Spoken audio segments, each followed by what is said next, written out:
Well, here we have a Singer 403A, and it has fallen on its side. Actually, I laid it down like that. But I did save this machine. It had been discarded, was beginning to get rained on, basically, and all the other muck and gook that our climate can bring.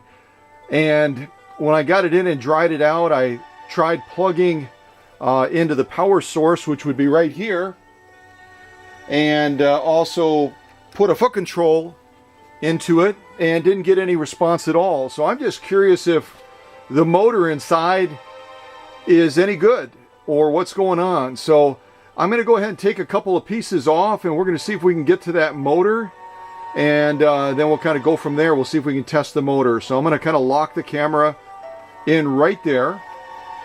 And I've already kind of loosened these screws a little bit just so I could get a little bit of a head start. So let me spin my screen around, and we'll see what we can do with this Singer 403A. Great machine, by the way. Unlike the 404, 404 is a straight stitch only machine. This one does have zigzag capacity, and even can take, I don't know if I can tilt it up or not and show you. Well, I'll show you afterwards. But it can even take cams as well, so you've got a lot of versatility with this machine.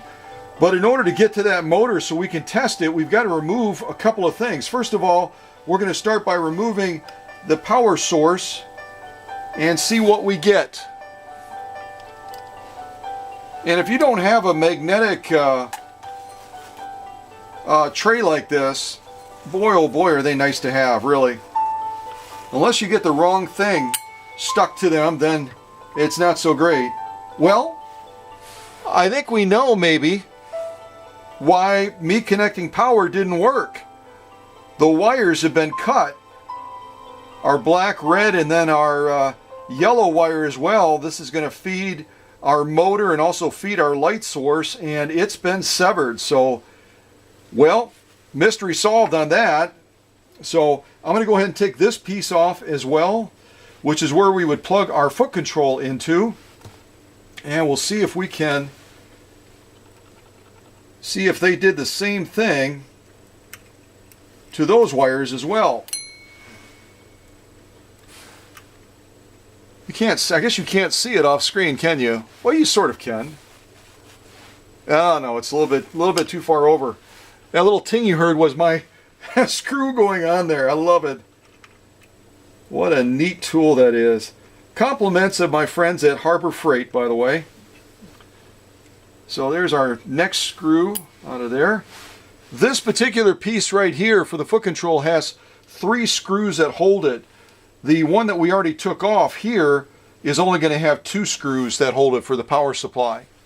So we have one more screw to try to get out. I may have to kind of block the camera for a second or step over to the side so I can try to get to that, because it's tucked way underneath there on the bottom side. And there goes the screw. Alright, so I'm going to step back in front of the camera one more time. And this should just wiggle loose now. It should wiggle loose. There we go. Aha! Same thing with this.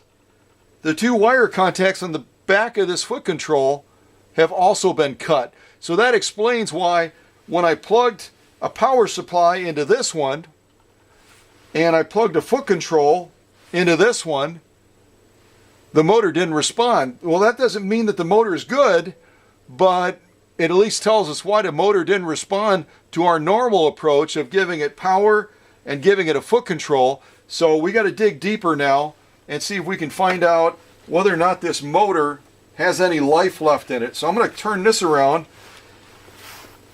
These motors, as you may or may not know, I'm going to zoom in a little bit closer. These motors, unlike traditional motors that you might see on the back of my workbench, any of these for example, all of these are going to mount behind the machine, and they're going to be mounted horizontally. They're going to bolt to the right side of the machine, and then they're going to kind of be behind the machine, and then the belt obviously goes over them and goes to the balance wheel, and then all of a sudden you have life and power in that machine. Not so on these particular models, the 403A, the 404, the 401, and the list goes on, of machines that Singer decided that they wanted to try a different approach to that motor. So they decided to mount the motor vertically. So when we pull this out, it's going to be a lot bigger than you would traditionally expect. But we can't remove this until we get this retaining plate out of the way.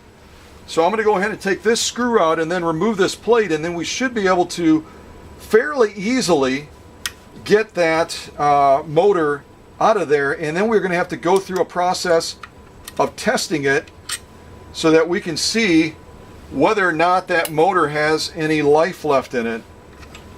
So there's our retaining plate. Aha! Ha ha ha!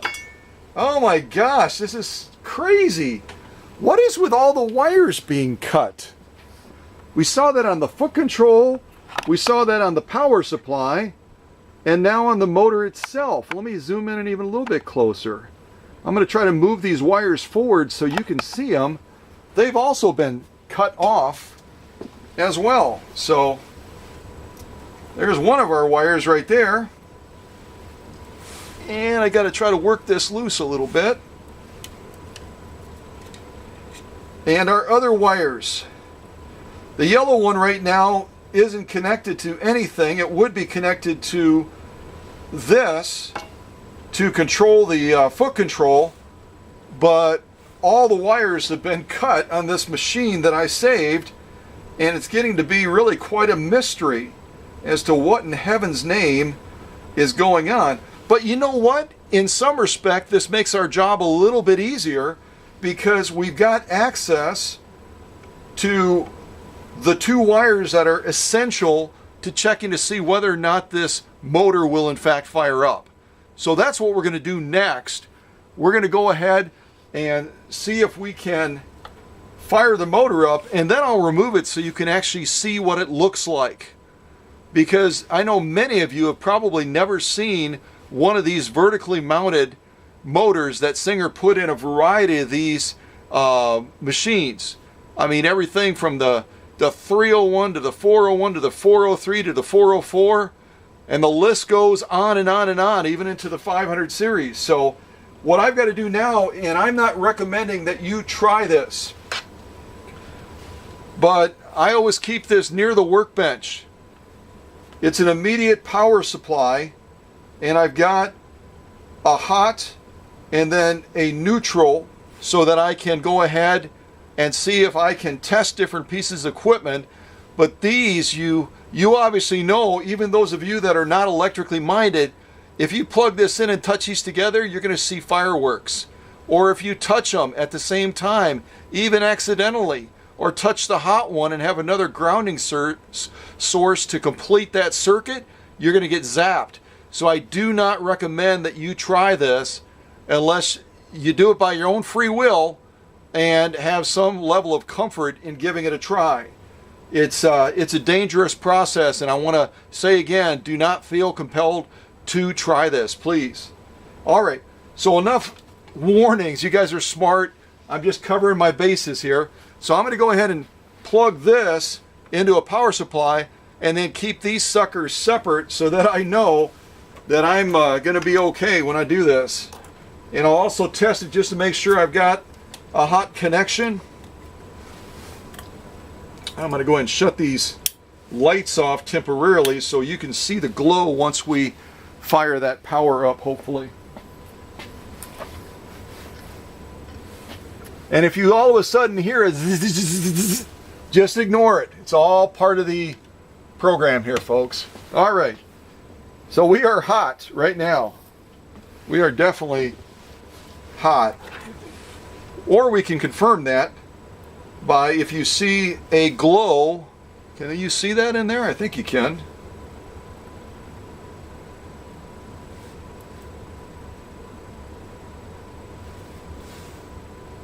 Yeah, you can see that.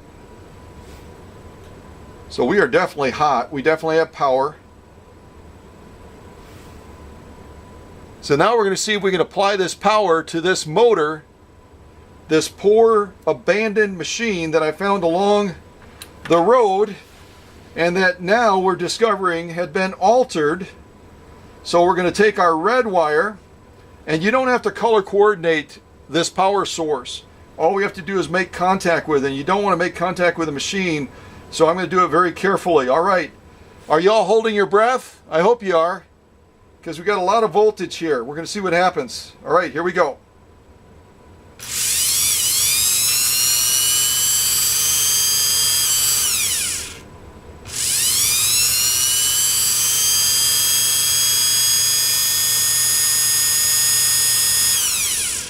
That's a good sound, isn't it? That's a very good sound. Let me unplug this power supply so that I don't accidentally get distracted and get zapped. There we go. I'm going to set this to the side, and then we're going to take this motor out so you can actually see it. And now that we know that the motor is good, it's just a matter of going through the rest of the machine and seeing what I can do with this magnificent 403. Now let me caution you, if you decide to do this to your own machine, once you take this retaining plate out, remember we took this piece out, it had that long screw, it was kind of mounted like this, right? Once you take that out, there's not a whole lot of anything, especially with all these wires cut, there's not a whole lot of anything holding this motor in. So just make sure that you've got a good grip on it, you don't have it leaning off the table, you don't have the machine, try to pick the machine up, because it's very likely going to just fall out, and then all of a sudden all of your effort to test that motor and make sure that motor was good to go is going to be for naught, because all of a sudden you're going to have a busted motor.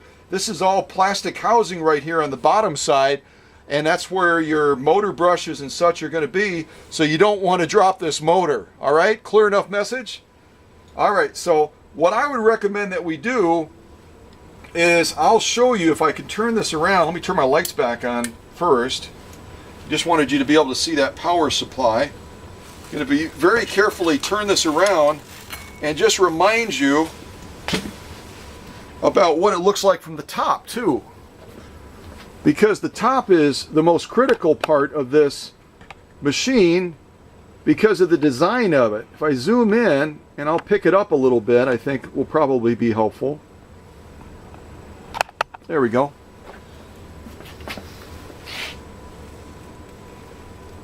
Are you able to see that at all? Maybe not. Maybe I'll have to raise the camera up a little bit as well. All right, let me try that. See if that does it. I just want you to see this worm gear. I think it's way cool. Can you see? Can you see in there? Yeah, you sort of can. This right here. That's the top of the worm gear that interlaces with the balance wheel that also is going to have gears on it, so that you can have a direct drive directly from the motor shaft directly to the balance wheel. There's no loss of power. It's positive traction, and if I had been able to show a shot of this, that sucker just spins up like there's no tomorrow when you power that motor by pushing that foot control. And again, you don't lose any momentum, you don't lose any power whatsoever, because it's going to go directly from that motor shaft directly to that balance wheel. One of the greatest design features that Singer ever came up with. You'll have the same type of feature also on the Singer 201-2 and on the 1591, the Singer 1591, with those potted motors. This is obviously not a potted motor. It's going to drive directly from that long shaft directly to the balance wheel, but it's the same concept. No loss of power, no loss of surge, immediate positive traction. What a great innovation among the Singer family. All right, so let me carefully turn this around, and we'll get back to this very cool motor once you actually can see the motor and I adjust the shot again. Isn't shooting video just a blast? All right, go on the correct side there, buddy. All right, I'm going to come out a little bit. There we go. So you can see, once again, we've already accomplished a couple things. We took out the power supply over here that's connected to that motor shaft. We took out the junction point that the foot control interface goes into. And now finally we're down to this motor. We took out the retaining plate that held it from the top. And now all we have is 0.6 amps of raw power that we know now, thank goodness, actually works. I'm going to come out a little bit further. There we go. All right, I'm going to spin my screen around. Let's work this loose. The easiest way to work it loose, by the way, you remember that worm gear I just showed you on top? Instead of trying to get your fingers in here, into this space and trying to work it loose like this, just reach on top of the machine and gently push down on that worm gear, and this thing will start to walk out towards you. See it coming? All right, we got it out enough now. Hopefully, there we go. Starting to rock it a little bit. Takes a little bit of getting loose, because what you're going to see, I'll try to show you, there's a metal shaft that acts as a retainer for this shaft system. There we go. Just about got it.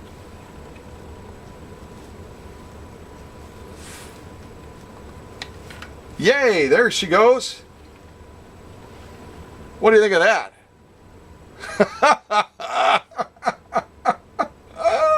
I love this thing. It's so cool.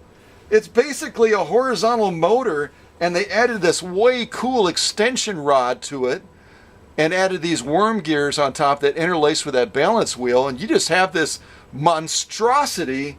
You know, it's really quite large. I'm almost curious to measure the total length of this thing, just so you can get an idea of what Singer engineered. It's really neat. And how they made the casing of that machine to fit that just perfectly. And when you see the inside casting shaft that this fits into, that's even more impressive. So really, from the top of the worm gear to the bottom of the motor, you're looking at 8.5 inches. I hope you can see that. I think you can. My camera might be a little bit on the high side. Let me come down just a smidgen. There we go. So from the end of this worm gear that drives that balance wheel, 8.5 inches. So this is not a tiny little motor. You know, the average motor, when you look at it, if I were to go to the back of the workbench and just pick one randomly, I'll pick this Necky one. We're talking about 3.5 to 4 inches, folks. So 3.5 to 4 inches versus 8.5 inches. This is a lot of motor and mechanics that work with this machine. So, you know, I'm just really grateful that the machine motor is still working. And as I said to you already, I think you can see this. When you're looking to change these brushes out, you've got a screw here, a screw here. You take these caps off, and then you can readily access those brushes for changing them out. So I'm going to go ahead and loosen this one a little bit. I'm not going to take off both sides because they're basically identical. And I should get my big hand out of the way too, shouldn't I? So you can actually see what we're doing here. So this is the one we're working on right here. I'm just going to see if I can unscrew that screw a couple more little turns. And I think it's getting ready to drop. So the beauty of these magnets, there we got her. We're not going to lose it. It's not going to fall away. So you carefully slide this out, and now all of a sudden you can see that right down here is the point that we screwed into. This is an electrical contact. And then our brush is contained right in here. I'm going to really zoom in on that because this is a little bit tricky. I'm going to set this down for a second and see if I can really zoom in close and show you how this comes out, because it's easy to do this the wrong way and damage your motor if you're deciding to take this on yourself and you know, go ahead and get those motor brushes changed. Motor brushes are essential. I can't emphasize that enough. They really are. They are really the grit of that motor, and they can go unnoticed. Okay, so I think we've got a fairly good shot here. what you can see right here is like a shaft, right? I'm going to point at it with my screwdriver. This shaft right here contains that motor brush, okay? And we see, there we go, that's even better. And this shaft is held in there with tension, basically. You're going to come carefully from the top. I'm going to try to do this with my left hand. I am right-handed, but just so you can see it in the camera, I'm going to put my finger on there to, can you see that? I wonder if you can. Yeah, you can. I'm going to lay it down because that's about right.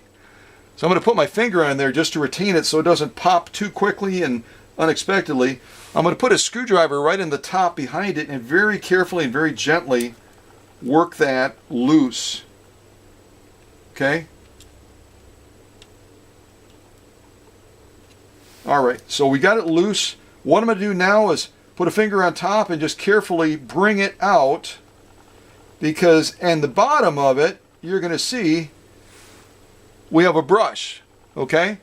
And this brush looks really good. We've got a lot of carbon left on there still. As a matter of fact, I'm going to set this here and grab my caliper so I can measure exactly how much carbon is left. I don't know if you remember from my other video or not, but I said don't let that carbon brush get shorter than 5 millimeters, right? You want it to be at least 5 millimeters in any motor that you've got. Let's see if I can set this up. Is that right? Is that the correct angle? Really can't see. Oh, goodness. I don't have anybody to hold this either, so it gets to be a little bit of a challenge, doesn't it? Okay. And I don't want this motor to fall off either. Okay, there we go. I think that's fairly good. I'm just going to double check the shot to make sure you're seeing what I want you to see. No, you're not. You're off a little bit. There we go. Okay. So on this side, right over here, is where that brush is going to go back in, right? Right on this side. It's going to slide back in there and create tension. But first of all, I want to measure it. If it's less than 5 millimeters, then we're going to have to look at changing it. So you're going to measure it from top to bottom, like so. And we are, you can't see it in the camera, I don't think, but we're right around 13 to 14 millimeters. 13 to 14 millimeters. So we are absolutely good to go. This is a great brush. This is really good. Now when you put it back in, I wouldn't say it's tricky, but it's a little bit awkward because, again, remember, this is spring-loaded. And you're going to be pressing it against the inside of that motor turn point that creates the electrical field, and this sucker is going to want to spring out on you. So let it relax a little bit, bring it down to where that motor point's going to be, kind of get it into place, and then you're going to carefully work it back down into that tension area. I know you probably can't see all of this. I'm going to move my hands now. I kind of got it back into place. And then you're just going to gently push this back down. Not all the way down. You're going to leave just about a 1 to 2 millimeter buffer just above where it's going to make contact with that electrical field, okay? A little bit further, right about there. So I'm going to zoom in real close on that. I'm hoping that it won't fall off the workbench. I know that. But, oops, that was my foot. Sorry about that, folks. I know it won't fall off the workbench, but I want to get in really close so you can see how far we have that shaft pushed down. See where it's making contact? And there are a number of things. Let me just confess something to you.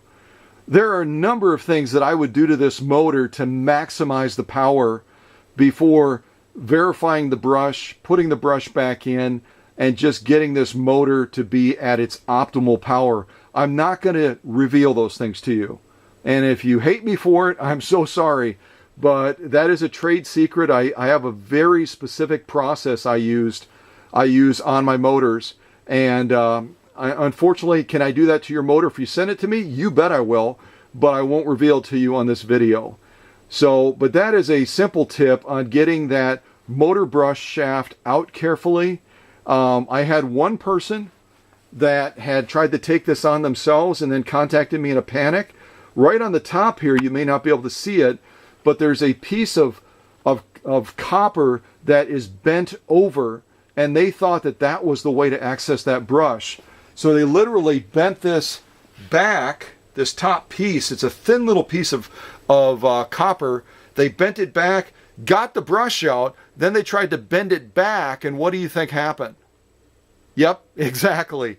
It snapped off. And then all of a sudden they were in a quandary as to, how do I retain this carbon brush that has this spring where it's trying to leap out of there? And they had to basically replace the entire shaft. So that's why I do want to provide this tip. It's a critical thing to do for maintenance on the motor, but you got to do it right, okay? So I'm going to go ahead and put this cover back on, and I think we're pretty much done with this video. I wanted to cover certain things, show you certain ways to verify that a motor is good. In this case, we discovered a number of surprises, and that is that we had no idea that these wires had already been cut, which explained why my attempts to test the machine in a normal fashion were not successful. So I'm going to go ahead and put this screw back in. Now, what do you think we should do, just for sake of verification, once I get this back in? Whenever you replace motor brushes, you always should verify that that motor still works. Maybe we did something wrong. Maybe we jarred something loose. Not likely, but for sake of wrapping this video up, I think it's pretty doggone important that I show you that we were able to open this compartment up, and you do the same thing with the bottom one. There's a motor brush here, a motor brush on the bottom here.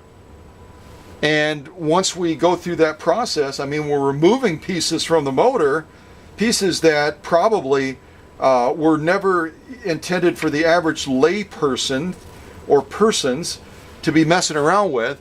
And now all of a sudden we have altered something in that motor, because you take the brush out, you put it back into place. It's not going to be exactly the way it was when we tested that motor. So we've got to go through the same process again now of verifying that this motor is going to fire up. But before I do that, I want to real quick show you this cool shaft, because I'm not going to test this motor out of the shaft, because this thing will leap to life and it could actually fall off of the workbench, quite honestly. It's got that much burst and that much power. I wanted to first of all carefully pick up my camera and bring it over to this position so you can look into the motor shaft area where that shaft actually goes in, and that's where we're going to be reinserting it. That black thing hanging down is nothing more than one of the wires that was cut, apparently, that would feed our light source. So there's actually, obviously, that black wire would then go to this power supply. I don't have my screen turned around, so I don't know if you're seeing what I'm seeing or not over here. So our light would connect to this as well, and that's been cut. So that's kind of what is in the way of that shaft right now. We got to kind of move it to the side in order to get this shaft back into position, so we can test it to make sure that nothing has gone awry with this motor that we were very excited to see was actually still working after this thing had sat out in the rain and the gook and everything else, and now all of a sudden we're just hoping that we haven't done anything wrong, right? So I'm going to take this shaft and you slide it into this space right here, and you'll slide it until it can't go any further. We're just going to kind of wiggle it gently, and now it's in place. But remember, again, without that retaining plate screwed in, and without this retaining plate screwed in and holding it, there's nothing but a little bit of tension in that shaft that's holding this motor in place right now. So again, don't pick up the machine, don't tilt it, don't lift it up, or that motor is going to go right on the ground, and then you'll be really, really sad, no doubt. Okay, so let me grab my power cord one more time. Hopefully I don't bump the camera again. The beauty of this new workshop is I've got so much space, but depending on what you're doing and how you're turning and everything, you can still bump into things, as you saw. So I'm going to carefully step on this side of the camera, plug my power supply back in, make sure that my hot and neutral are not touching each other. There we go. All right, I'm going to step in front of the camera just for a moment. I'm not going to demonstrate to you again that these are hot right now. We'll see the evidence of that if this motor leaps to life again. And again, it doesn't matter blue to black or red to red in this instance. We're just going to test that motor and make sure that she fires up. So you ready? All right, and I'll try to do it with my left hand so you can actually see, and I'll be quiet so you can actually hear the motor hopefully leap to life. Leap to life. Blah, blah. Here we go.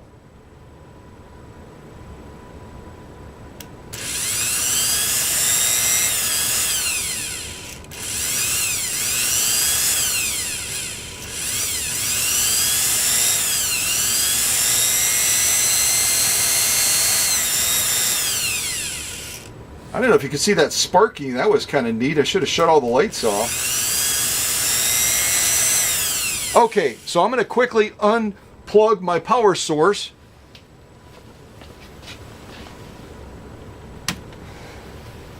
The good news is, and I'm going to go ahead and zoom out a little bit here, folks. The good news is one of my goals, one of my resolutions in this new year is to give you more glimpses into the workshop and to try to be even a better teacher than I've been in the past. I've gotten a lot of compliments from you folks all over the world. The fact that I present things in a way that seem to make sense, that you can understand, that you can follow, that are beneficial and helpful to you. And so I want to continue to try to do more of that in the new year. I want to be able to make it beneficial for you to watch these premier videos, to feel confident about managing your machines, and to be able to do some of these things on your own. I'm not going to give all of my secrets away because that's my livelihood, and I do want you to obviously send me your machines so I can restore them, so I can repair them. And certainly the wide nest of machines that I have available for restoration, 200 plus. I would love to match you with one of those machines as well and restore it for you and get that into your hands as a resource for whatever kind of projects you're looking to do. Because I've got a really wide variety of machines, German, Swiss, Swedish, Scottish, and the list goes on and on and on and on and on. As a matter of fact, this is a fun opportunity for me to ask for your help with something. Hold on a second.